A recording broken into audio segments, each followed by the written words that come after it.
Now, tonight at 10:30, the royal blunder that put Sophie and Edward in the tabloid spotlight. First and foremost, though, the truth about one of the monarchy's most colourful characters, the real Edward VII.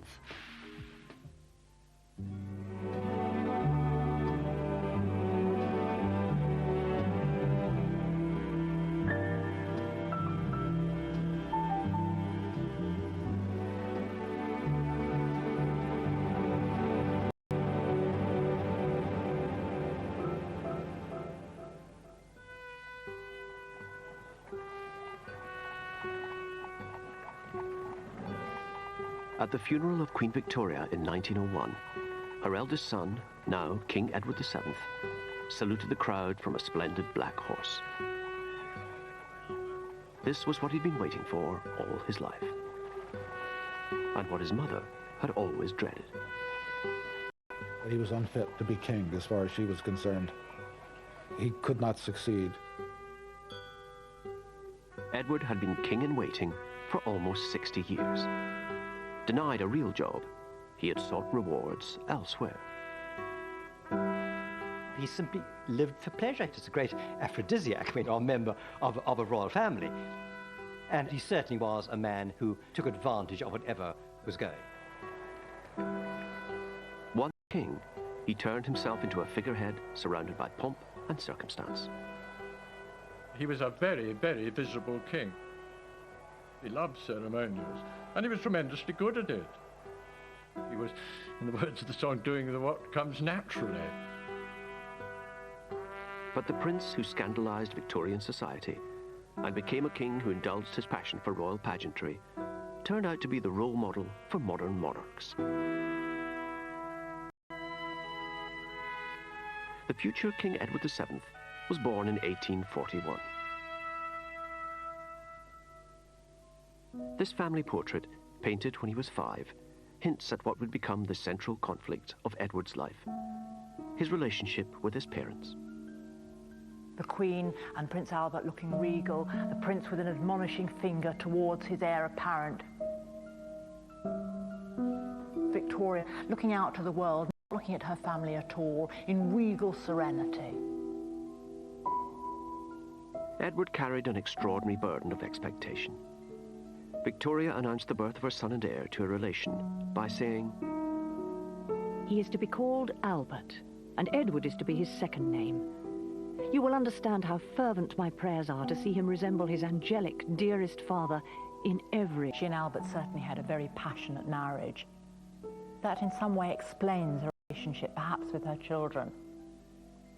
Sometimes the children of lovers are orphans. That's what happened to the royal children. They were somewhat excluded from the bond between their parents.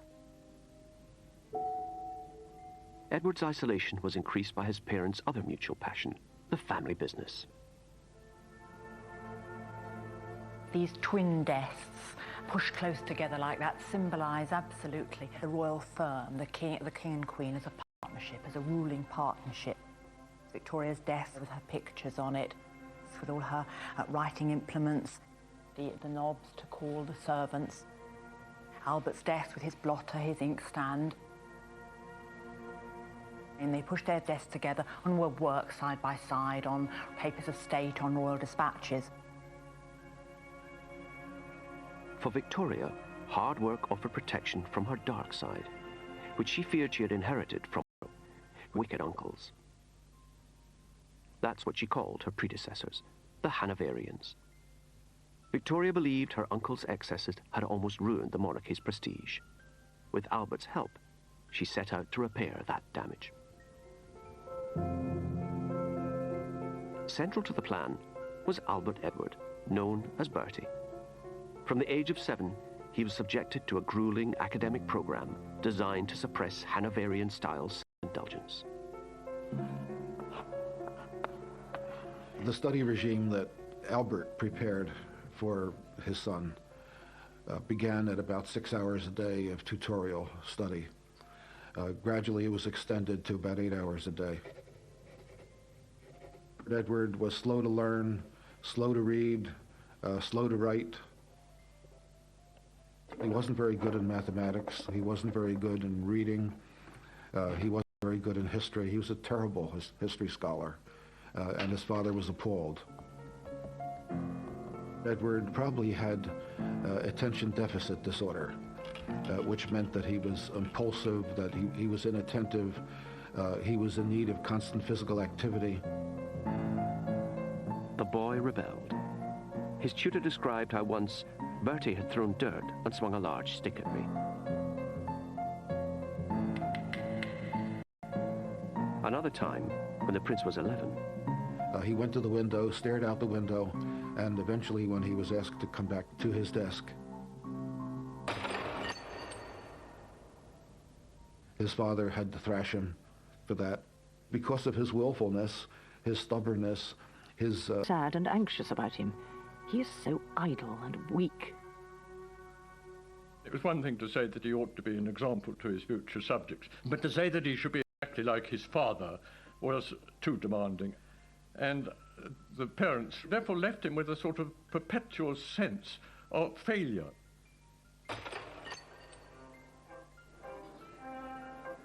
A rare break from this misery came in 1855. The 14-year-old Prince of Wales went with his parents on a state visit to the court of the Emperor and Empress of France. Now, they were exactly the kind of people that suited the temperament of the young Prince of Wales. It was unlike his own parents. They lived for pleasure, they loved clothes, they loved excitement, they loved balls, they loved dances.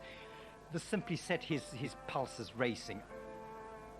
And he was clearly gobsmacked, to use a modern phrase, by the sort of wonderful vivacity and lack of pomp and circumstance, and of course all these gorgeous women.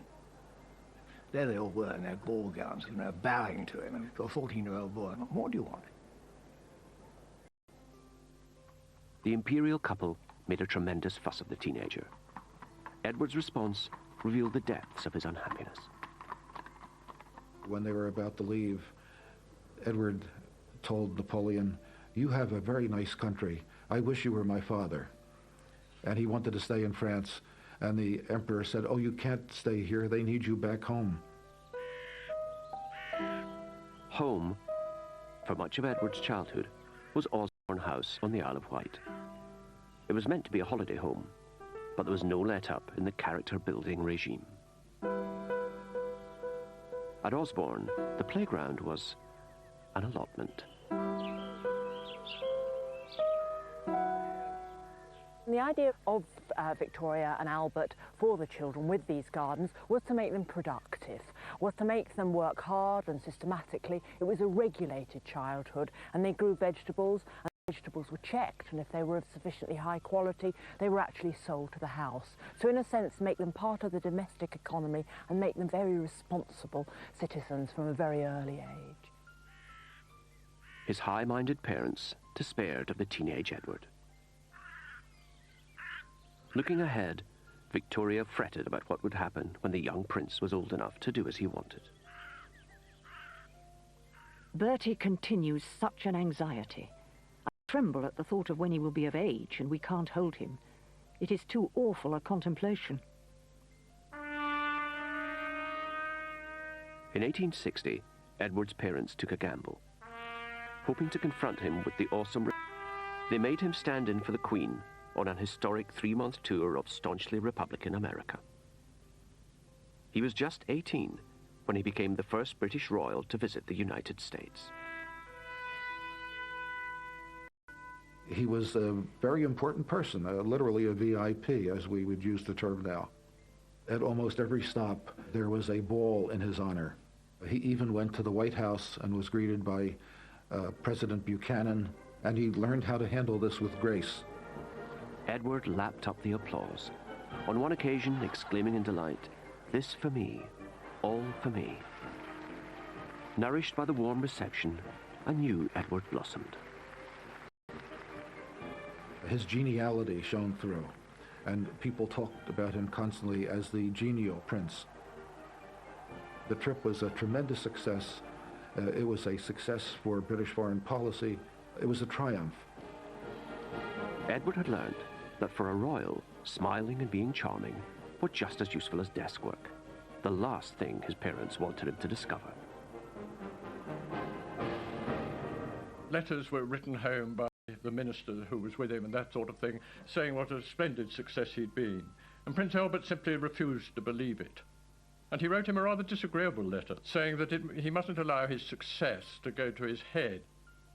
The American tour was a great success. I mean, he was an absolute celebrity.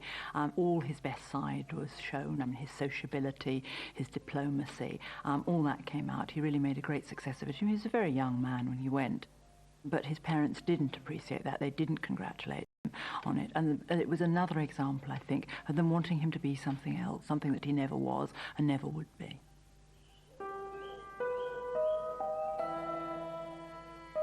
On his return, Edward was told to reapply himself to the doomed attempt to be like his father. He was now to become an intellectual. In 1861, he went up to Cambridge University. But unlike other students, he didn't take lessons in college. Instead, he was installed here at Madingley Hall and closely watched by hand-picked guardians.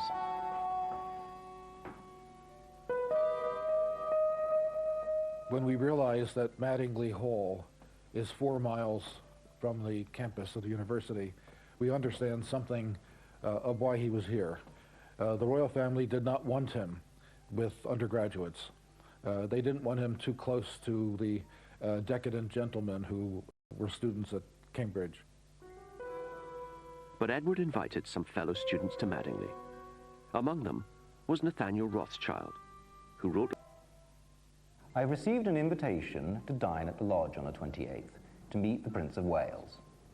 The Prince is kept very strict and cannot even ask anyone to Madingley. He is very fond of riddles and strong cigars. If he followed the bent of his own inclination, it strikes me he would take to gambling and certainly keep away from the law lectures he is obliged to go to now. Rothschild was perceptive. When the Prince found ways of giving his miners the slip, the real Edward emerged. The temper tantrums of his younger days were over. He was learning how to enjoy himself. With his friends, he spent most of his time at play. They went out hunting, they went to the races, they played cards late into the night. He was at his heart's desire when he was with students who filled the rooms with cigar smoke. At university, Edward learned little that his parents approved of. But he did develop a gargantuan appetite for sensual pleasure. He needed as much as he could get in of gratification, whether it was food or smoking these huge cigars or the excitement that was generated by gambling. Whatever it was, it had to be now, it had to be fulfilling, and it had to make up for the empty space that was left behind from the sort of childhood that was not really a childhood at all. Cambridge would provide the backdrop to the greatest crisis of the Prince's life, all because of a practical joke by some of Edward's raucous new friends. They contrived to get a young lady of what I think is called easy virtue, called Nellie Clifton, to get into his bedroom one night and to stay the night with him. He was delighted by Nellie Clifton, and apparently everybody knew that Nellie was now a mistress of his. Albert found out and was appalled.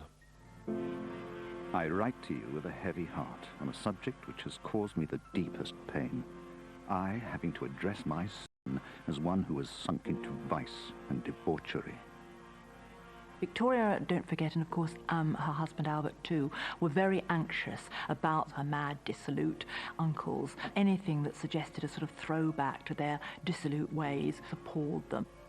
Edward, after all, was the heir to the throne, and he had to live a life which was exemplary as a sort of a monarch to be respected, not a monarch of license and carnival.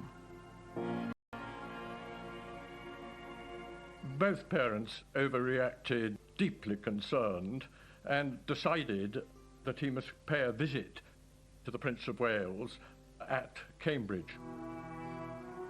Albert was in no condition to make this journey. Albert at this point was a sick man. He was very likely dying of cancer. We know from the symptoms that he expressed in his diaries and in his letters that He knew that he had something inoperable and that he didn't have long to live. Not wishing to be overheard, Albert took Edward on a long walk to lecture him about what he called the evil deed. The weather was poor. It was cold. It was November. Albert almost certainly caught pneumonia. He took to his bed as soon as he got back to Windsor, and in 2 weeks he was dead.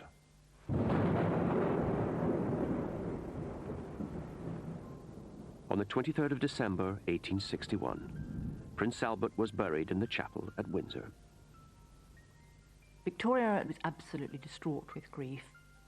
She really felt that her life was over. She'd seen the monarchy very much by that time as a partnership. She'd not only lost an emotional partner, her helpmeet, but she'd also lost her sort of business partner, a working partner. And at that time, she didn't seem to take very much comfort in her children. The regretful prince wrote to a Cambridge friend about his late father, admitting, "I fear I have often given him pain by my conduct." By the time he wrote this letter, Edward had already dropped out of university. He knew that the most happy time of his life was over, that he would never be able to retrieve those years.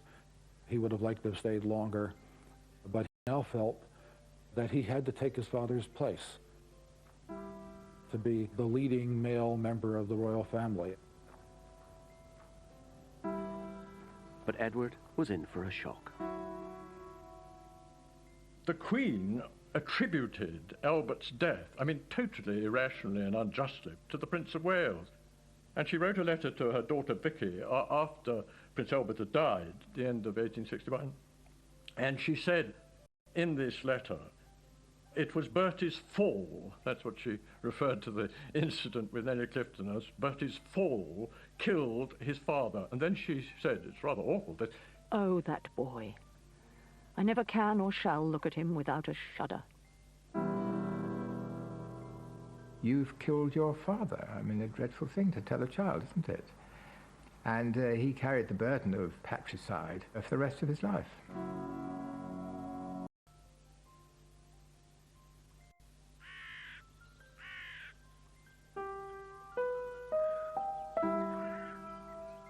Queen Victoria mourned her dead husband, Prince Albert, with the same single-minded passion that she had loved him. Here at Osborne, there's a painting of Albert, painted in fact in the year of his death, 1861. And if we cross to the other side of the fireplace, there is a marble bust of Albert, and over there's another portrait of Albert sitting looking relaxed. If there was an important matter of state or family matter which concerned her, she would actually go and consult with the bust of Albert. You know, Albert, in a sense, presence was everywhere for Victoria. He may have been dead, but Victoria continued Albert's improvement scheme for their son and heir. My firm resolve, my irrevocable decision, is that his wishes, his plans about everything are to be my law. I apply this particularly as regards our children, Bertie, etc., for whose future he had traced everything so carefully. Albert had believed that marriage offered the only hope of salvation for his wayward son. So Victoria now searched for a bride and a future queen.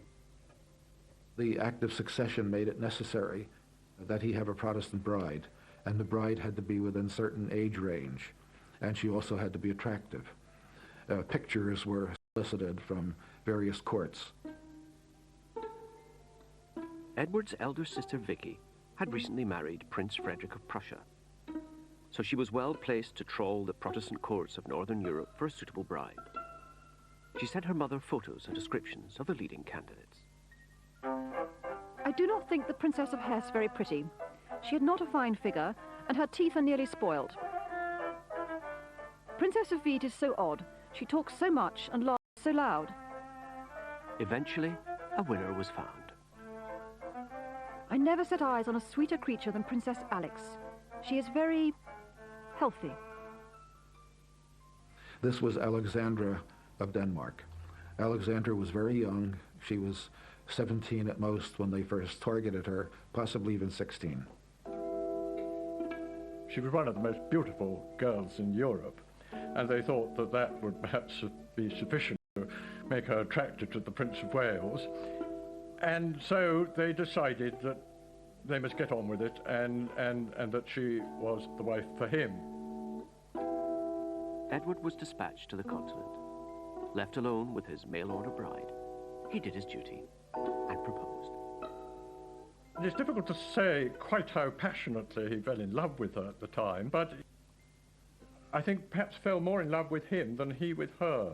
She once said that even if he'd been a cowboy, she would have wanted to marry him. Edward married Alexandra on the 23rd of April, 1863. He was 21. But the blessing of the young couple felt less like a wedding, more like a funeral, all thanks to Victoria. In this wonderful photograph, instead of looking with pride at her son and his new bride and smiling benevolently, she's actually turned away and looking at a bust of her late husband. It was a very dismal business, and she made it even more dismal by taking the bride and groom before the marriage to the mausoleum where Albert was buried.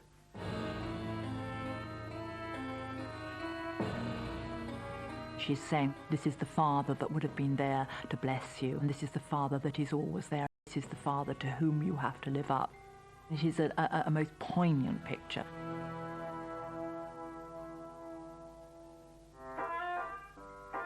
Marriage did have advantages for Edward, notably a home of his own. Well, this is Marlborough House in London, and this was his marital home. He moved in here in 1863, just after he married Princess Alexandra. You can see how living in a place like this must have reinforced the idea that Edward always had of his status as a prince.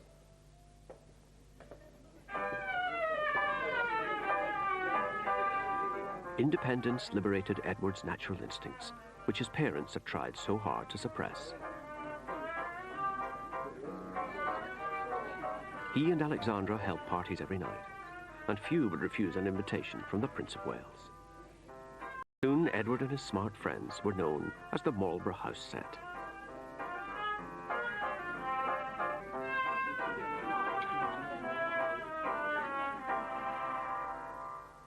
He needed people, he needed social input, and he needed all the excitement and love and attention that one gets when life is just one long party. Victoria was not amused.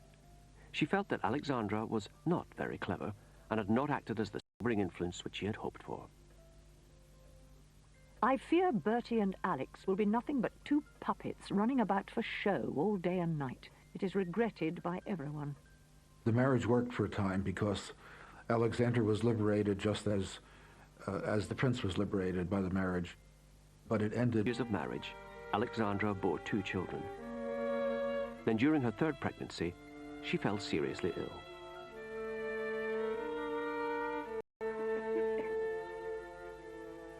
The prince claimed loyally that he was going to stay by her. He moved a desk into her bedroom so that he could write letters and conduct domestic business, literally from her bedroom. But then her mother came from Denmark to help take care of her, and he was liberated from having to be a loyal husband. That was the end of it. After that, the marriage went steadily downhill.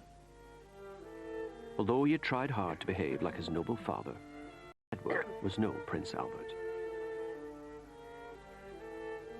He took a long time to grow up. He probably, in retrospect, married too young. He was only 21 when he got married. Never really had time to sow any wild oats. And I think probably he wasn't a very likable young man and not a very intelligent young man, and probably rather boorish and self-centered and arrogant.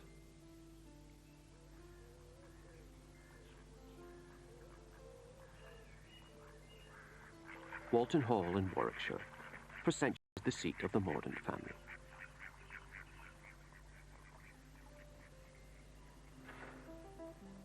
A member of that family, Elizabeth Lady Hamilton, has written a history of a real-life Victorian melodrama that took place here. It involved Edward and the owners of the house, Sir Charles Mordaunt and his wife Harriet. Sir Charles was a country gentleman, and he was not in the smart set at all, whereas his wife was. She married Sir Charles for his house rather than for himself. That was my impression. And she had become friendly with the Prince of Wales. Sir Charles was warned that the Prince of Wales had a little eye for his wife, and he was absolutely determined that the Prince wouldn't be invited to come here.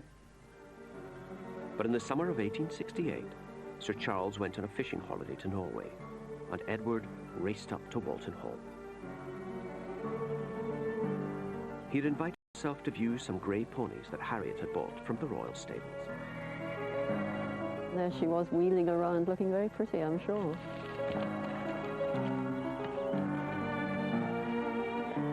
Sir Charles wasn't expected back for days. But fishing in Norway was very bad that year. It had been a heat wave, and most of the fish had been already caught. The salmon had been already caught, so he decided he'd come home to see his lovely wife. He was missing her. Sir Charles was outraged. The prince beat a retreat, leaving the irate husband to vent his anger. Afterwards, he gave orders for the ponies to be brought out. And Lady Mordaunt was brought down onto the...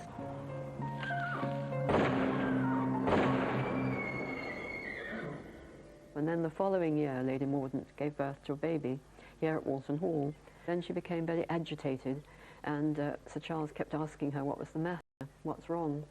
And eventually she told him very foolishly. She said that she thought that the child was not his, and that one of several men could have been the father. And among those she mentioned was the Prince of Wales himself. Sir Charles Mordaunt wanted a divorce. Edward now faced public disgrace as an adulterer. The only ray of hope was that Harriet appeared to be going mad. This made her confession of adultery suspect, and under Victorian law, an insane person could not be divorced. But Sir Charles was stubborn. He intended to prove in court his wife was sane. The trial would hinge on Harriet's confession of adultery. Edward took the stand, the first heir to appear in a court of law for almost 500 years. He came into the witness box and was asked flatly whether he had or had not committed an act of impropriety with Lady Mordaunt, to which he replied, no, he did not, had not. The court then heard from Dr. William Gull, Edward's personal physician, who said that in his expert opinion, Harriet was insane. On the testimony of a prince and the diagnosis of an eminent doctor, Harriet was declared mentally unfit. She spent the rest of her life in an asylum, her claims of adultery dismissed as fantasy. Edward had got away with it.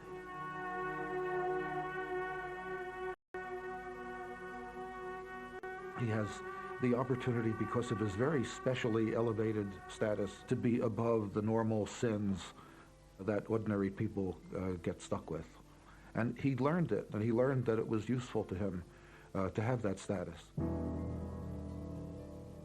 By the time he turned 30, Edward's relationship with Princess Alexandra was a marriage in name only. And for the rest of his life, he would enjoy a string of exotic affairs.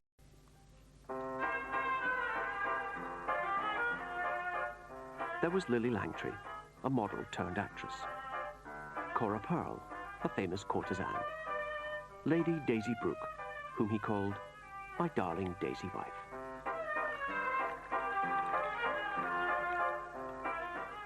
Any Prince of Wales, he can simply, the opportunities are absolutely endless. And once women realized what he was like, he in a way became fair game for any kind of adventurers. At house parties, he would sleep with a woman for one night. He might go to Paris, sleep with a woman there. In Paris, there was a can-can dancer at the Moulin Rouge. Well, frankly, he went to brothels when he was in Paris. This was one of the great attractions of Paris for him. With the best will in the world, he really couldn't stop himself. Victoria and Albert had set to create the perfect prince. Instead, they had produced Edward the Caresser.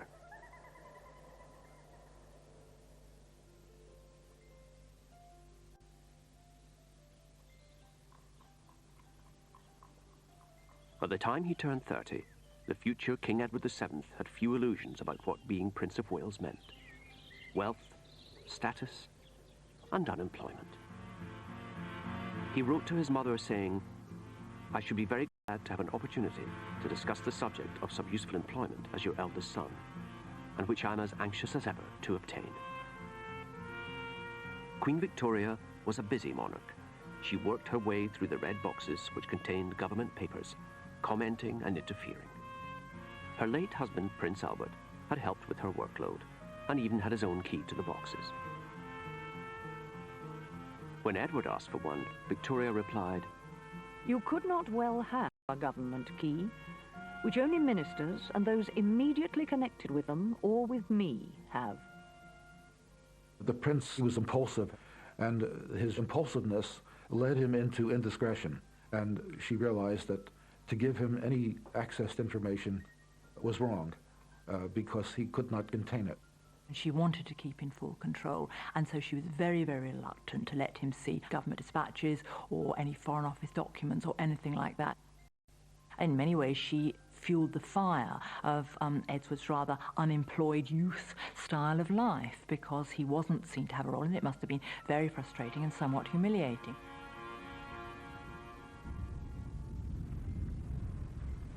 Dismissed as worthless and irresponsible, Edward sought distraction in the social whirl. And as Prince of Wales, there were plenty of people willing to amuse him.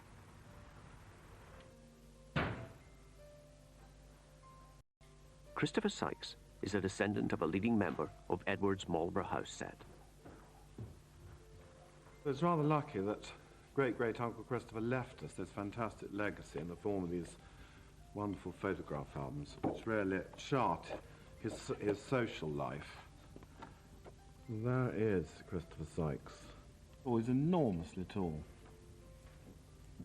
That's the Prince of Wales, looking very young, with a jaunty bowler hat. I mean, the Prince Edward was a pleasure seeker.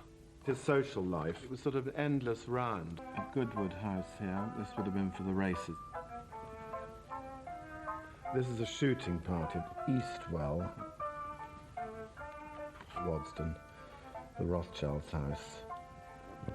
Lord Londonderry's house, famous for its enormous shoot.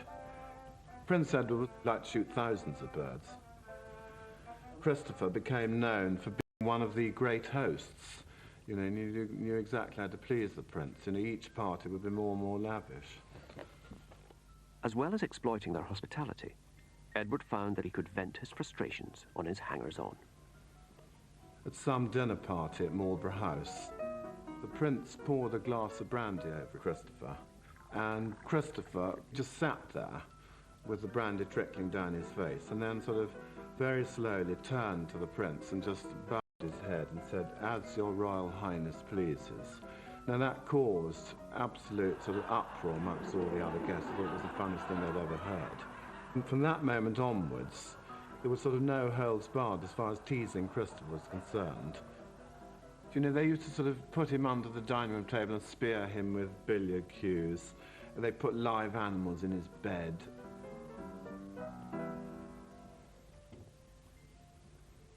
Well, he was a bit of a bully, Edward. He enjoyed having the power over people. Christopher Sykes' friendship with the prince ended up costing him more than his self-respect. No, he went bankrupt, unfortunately. You know, he just blew every penny he had. He died sort of penniless. It's rather sad, really. Poor Bertie gives much cause for remarks of no good-natured kind. He is more and more careless. No one looks up to him. Victoria feared that Edward's lifestyle was damaging the image of the monarchy, but her own behavior wasn't helping either. There was a lot of Republican agitation. The idea that the Queen was invisible, having continued her mourning. The government was paying a lot of money to maintain a monarchy, and she was not there. She would not open Parliament. She would not appear in public in almost any way. Edward, meanwhile, was more and more rumored to be involved in what amounted to problems. The popularity of the monarchy was sinking until fate and bad drains intervened. Bertie, in December of 1870, caught typhoid. And this really was a turning point. The Queen rushed to Sandringham, where he was. She took complete charge of the household. She a killer.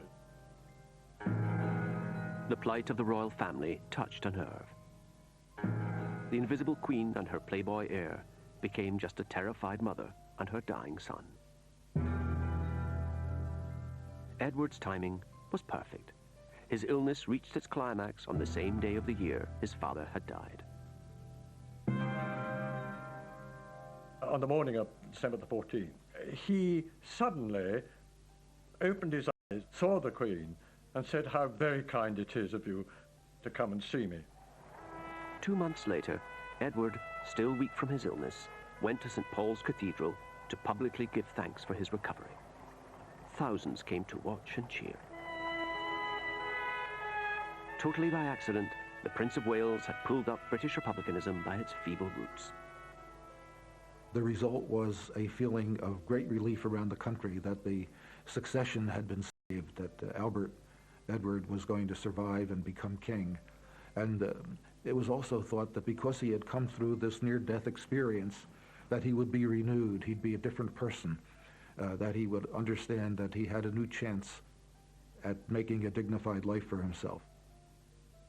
If this great warning is not taken, and the wonderful sympathy and devotion of the whole nation does not make a change in him, it will be worse than before, and his utter ruin.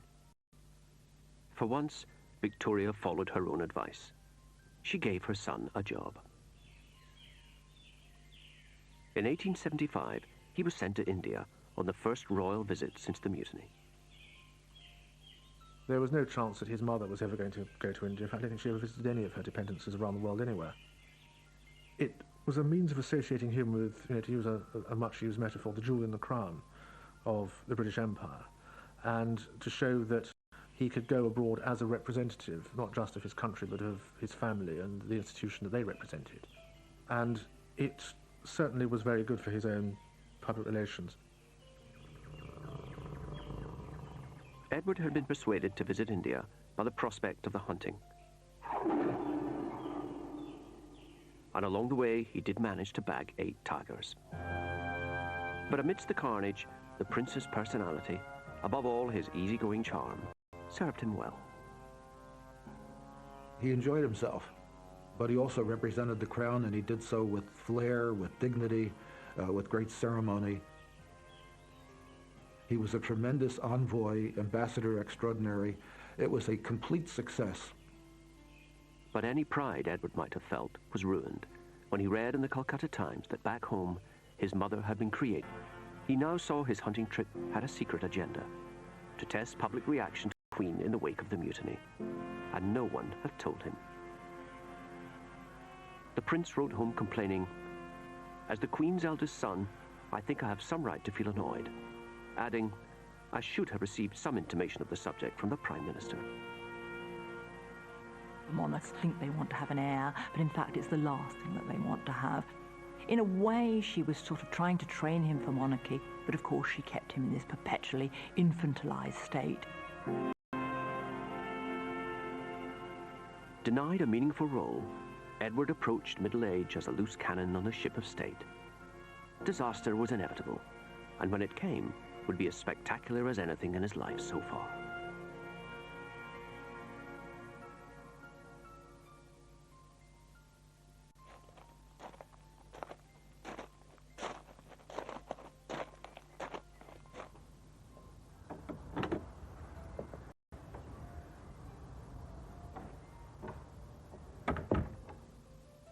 This is Tranby Croft.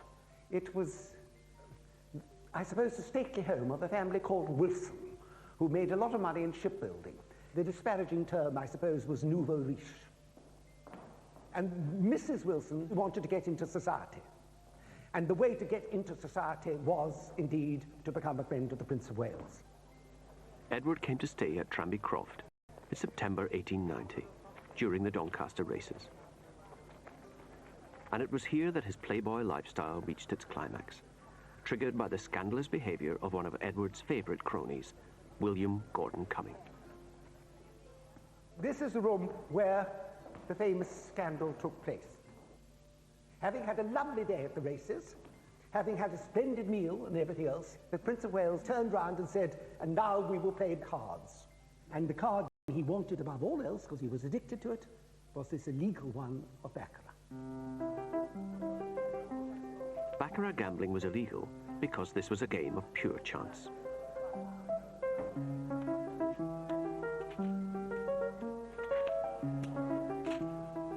Edward's easygoing set flouted the law. Far more important to them were unwritten rules governing conduct at the card table. And at Tranby Croft, one of these rules was broken. The son of the household, young Mr. Wilson, thought he saw Gordon Cumming cheating, and moving his counters after the stakes had been agreed.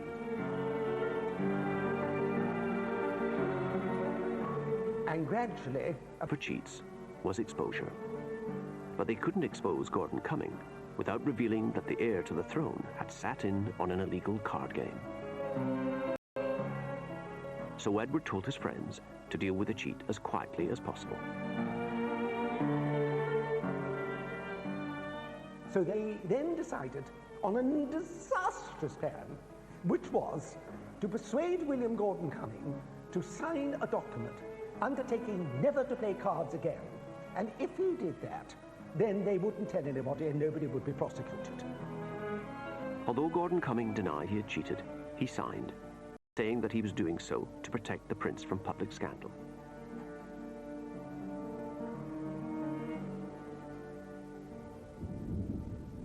And there the Tranby Croft affair should have ended. If only those in the know could keep their mouths shut. It is believed that the Prince of Wales told one of his friends, a lady called Daisy Brooke. Now, Daisy Brooke's nickname gives her away. She was known as the Babbling Brook. Soon, the whole of London was talking about nothing else. Now the secret was out. Gordon Cumming had to defend his reputation, so he sued his accusers for slander.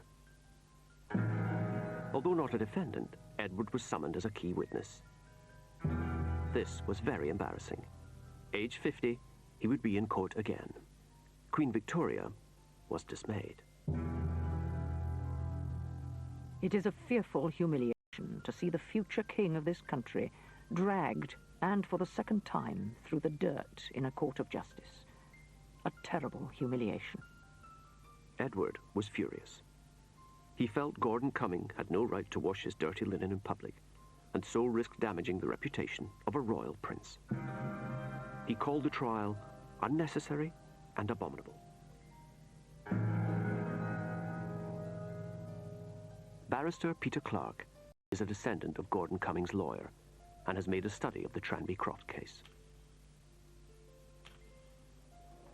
The opening day of the trial, the court would have had a very strange look. Lord Coleridge presiding. This was something that was going to be done in the full glare of the Lord Chief Justice's court in the Strand. The heir to the throne sat next to Lord Coleridge on the bench. Edward would remain on the bench throughout. Here he was well placed to influence proceedings and undermine Gordon Cumming. From the contemporary sketches, he has a rather amused expression on his face as he's sitting on the bench, knowing that he's the centre of the way about what's going on. The jury would be in approximately this position and looking straight across at the Prince of Wales as they heard every bit of evidence. The jurors would have been surprised and in awe of the heir to the throne being within feet of them. When he was asked his opinion, Edward didn't hesitate. The juror stood up and asked the Prince of Wales, "What was your Royal Highness's opinion at the time as to the charges made against Sir William Gordon Cumming?" And the Prince of Wales turned to his side to face the juror. The charges appeared to be so unanimous that it was the proper course. No other course was open to me than to believe them. The case was now effectively closed. The jury's verdict went against Gordon Cumming. Plainly, their verdict had been affected by the Prince of Wales's evidence.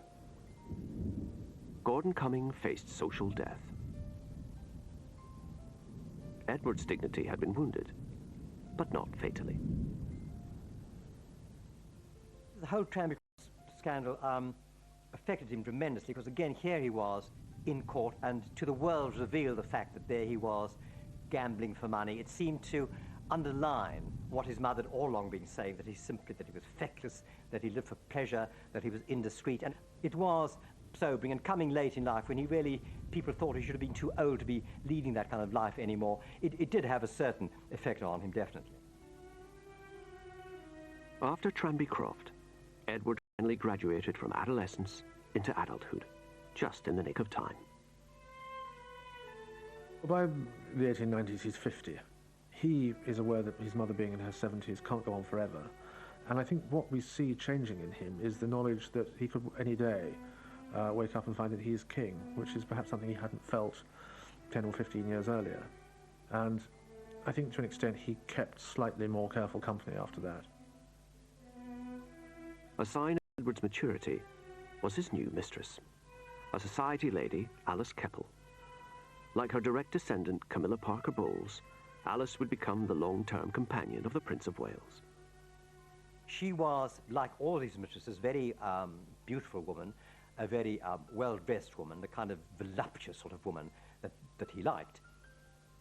The relationship is different from the early women. She was nobody's fool, Alice Keppel, and she knew how to handle him. She knew how to handle his very, very short temper. As he got older, so he became more short-tempered, more gruff, and she served as a kind of liaison between him and... Alice's astuteness was essential to the older Edward, because he had finally become a player on the political stage. His mother still kept him in the dark, so he had sought illumination from other sources.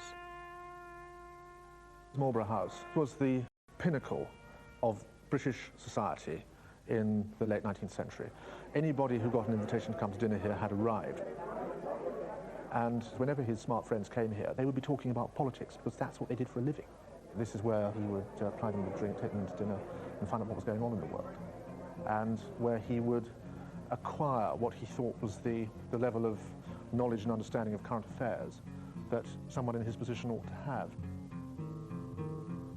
It became a sort of fetish for him. It became a way of getting his own back on his mother. If you're going to stop me doing this officially, I'm going to do it unofficially. And because of my popularity in society and my magnetism over these people, they will come to me and they will tell me these things, whether you like it or not. Edward's informal intelligence network spread far and wide throughout Europe, which he frequently visited. The Europe that he grew up in, as Prince of Wales, was run by about 400 or 500 families. They were the chancellors, they were the foreign ministers, they were the ambassadors, they were the generals, they were the chiefs of staff, they were even the archbishops in all these continental countries. And if you were at the top of that pyramid, you'd function not through papers and archives, but through this unique nexus of links which he had as the leader of European society. Edward became known as the Uncle of Europe, and a frequent topic of conversation at his dinner table was the aggressive behavior of one of his nephews, the German Emperor Kaiser Wilhelm. The Kaiser was always bang on about being emperor. There was all this bombast, always this show.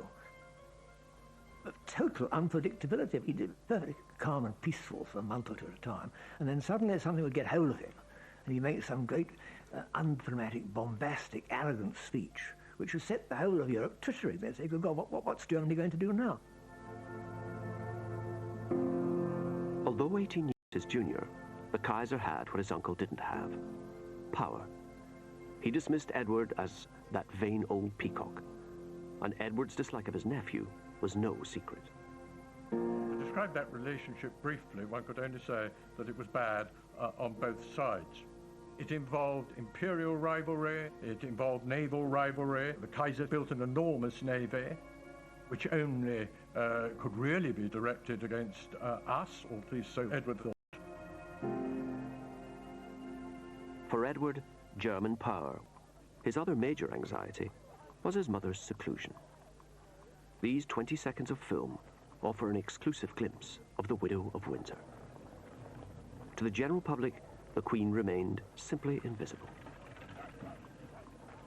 She was very anxious never to have anything that was vulgar, and the idea of spectacle and pageant was not her idea of how a monarch, a dignified monarch, perhaps behave. Edward, however, believed monarchs were there to be seen. Wanting himself to inherit a throne that is popular, he sees that he's going to have to spend his years as Prince of Wales doing things that will maintain its popularity. So if it means he has to go and open a few hospitals or cut a few ribbons at exhibitions, he'll do it, because, again, he's very conscious of the good public relations of having that role. And it's because of the attitude his father and mother had taken towards him as a very young man. He always has this notion that there's something to prove. And one way that he can improve his own self-esteem is to be out in public and to be performing functions, however straightforward, trivial or ceremonial, but to do them well and to be popular. By the 1890s, Edward was making almost 50 major public appearances a year. He lent his support to thousands of hospitals and charities. While Edward added royal glamour to good works, in return, some much-needed civic virtue rubbed off on him. Even his mother noticed how popular this made him. Edward was instrumental in persuading her that, after all, she needed to get the goodwill of the people, to become more of as it were, of a people's monarch, to reinterpret the role of a monarch a bit more broadly and be prepared to be seen. Edward persuaded his mother to celebrate the major anniversaries of her coronation, the Jubilees of 1887 and 1897.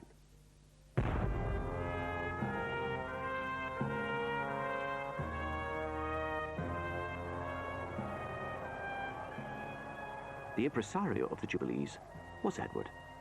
He relished this chance to indulge his passion for dressing up and showing off.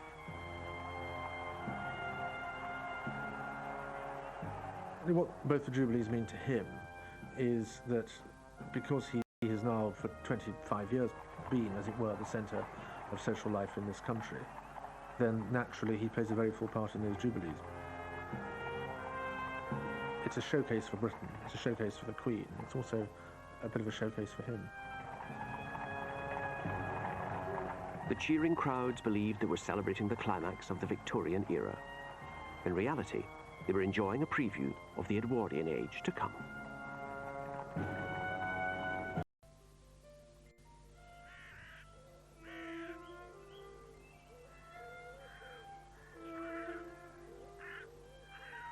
In late January 1901, an important message left Osborne House on the Isle of Wight.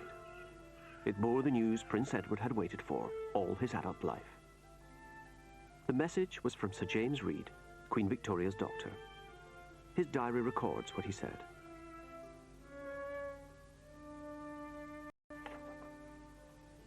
The 19th of January. Tell the Prince of Wales that in my opinion he ought not to go to Sandringham, but to remain in London, ready to come here at a moment's notice. That I consider the Queen's condition is a most serious one, and that I think it quite possible she might be dead within a few days. Edward wasted no time. In hours he was here at his mother's bedside in Osborne House.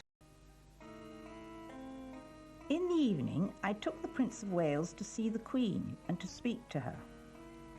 After the Prince of Wales left, the Queen took my hand and repeatedly kissed it.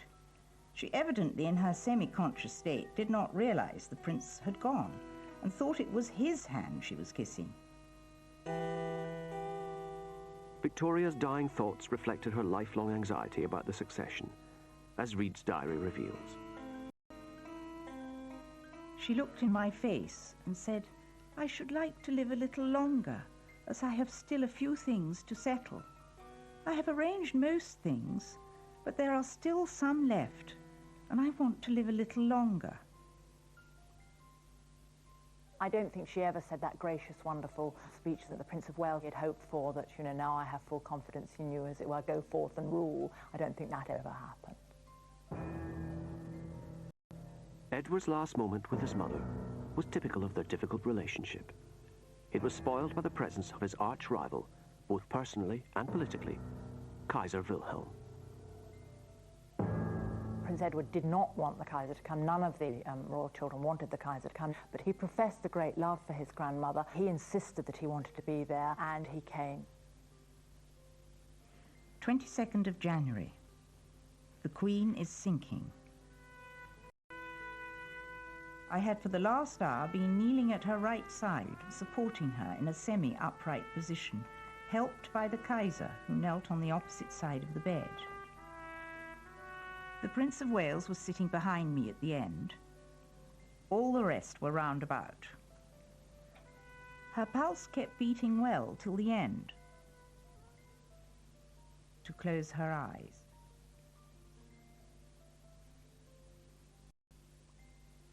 It was a relief in many ways to rid himself of that oppressive burden that was his relationship with his mother, and to take on another burden, that of the crown. That was something I think he found probably easier to cope with. Edward left the Isle of Wight as soon as possible, and one of his first acts as king was to donate Osborne, his hated childhood home, to the nation. When Edward was going back to the mainland, he noticed one of the boats was flying the royal standard at half-mast, and he asked why this was, and he said, of course, the Queen was dead, and he said, but the King lives. That bespeaks a certain confidence and a certain moving forward. The moment his mother had died, he was king, and of course he implemented changes at court very, very quickly. King Edward VII couldn't get aboard the state coach fast enough. Less than a month after his mother's death, he opened Parliament with a blast of pomp and ceremony. He would read the King's speech from his throne, dressed in full regalia, which hadn't been done for 50 years. The revival of ritual suited the status of a 20th century king. When the monarchy lost more and more of its real authority, the only way to change the monarchy in some substantive fashion so that it had a reason to exist was to make it more of a symbolic monarchy, and to make that symbolic monarchy apparent in the eyes of the people. When not surrounded by ancient ceremony, Edward looked equally at home in the modern world.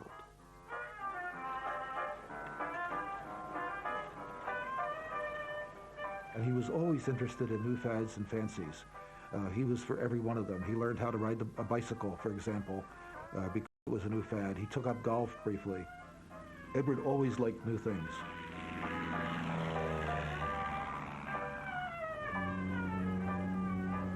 He embraced a lot of modern inventions, things like the motor car. He lost no time getting a motor car. He loved telephones. He loved electric lights. He didn't in any way live in the past. He welcomed anything that was modern and up-to-date, and was, in a way, a kind of forward-looking king.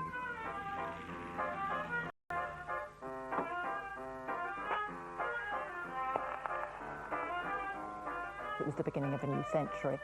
Edward was determined it was going to be a new form of monarchy, very much the end of a Victorian era, and the beginning of an Edwardian one, that long Edwardian summer, which ended, of course, in the First World War. But he played a central role in forging the alliances which would fight it. He sees the role of the monarch in a not entirely logical way. While I think he would recognise that he had to act on the advice of the Prime Minister, there are certain areas in which he is passionately interested. I'm thinking particularly of foreign affairs, where if he has a view, he will make that view known, and he will expect his view to be taken seriously. And it was a difficult time for everybody as a result. The king feared his bumptious nephew, the Kaiser, might lead Germany to war with France, a country Edward visited devotedly every year, but which few in Britain seemed to care for. France was what we might call the traditional enemy. We fought the French in the 18th century, we fought the French in the Revolutionary Wars, we fought cows. He genuinely enjoyed doing it. Almost one of the most important aspects of his life was as a great showman, as dressing well, as being the king, as being somebody very important, somebody very stylish. I think he loved every minute of it. It's all very easy to paint him as a man who was interested in shooting, in sleeping with actresses who were not his wife, and in playing baccarat. And, you know, you can make that caricature of him as a pretty useless, idle man who, for a few years, happened to be King of England at a time when actually it was politicians who were running it. But I think there was much more to him than that. When, after years of waiting, he got his chance to be king, he did it very well. By 1910, Edward's appetites had caught up with him. Aged 69, his health had collapsed. As Dr. Reed's diary recorded, At 10, saw the king. His Majesty seemed to me worse. Went away and came back at 12. Saw the king repeatedly. At 5, the Queen arrived from the continent.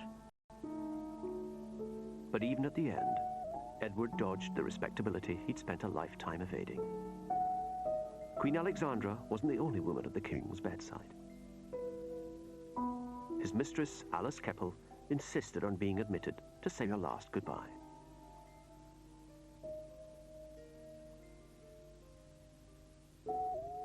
Towards afternoon, he gradually became quite unconscious.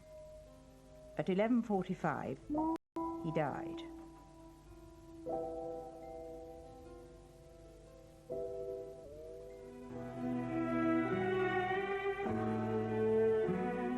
Find out more about Edward VII on the Real Lives website at channel4.com/plus. Well, next on 4, look at how the modern monarchy has weathered that recent media storm. A right royal blunder, the Sophie and Edward story, is in a moment.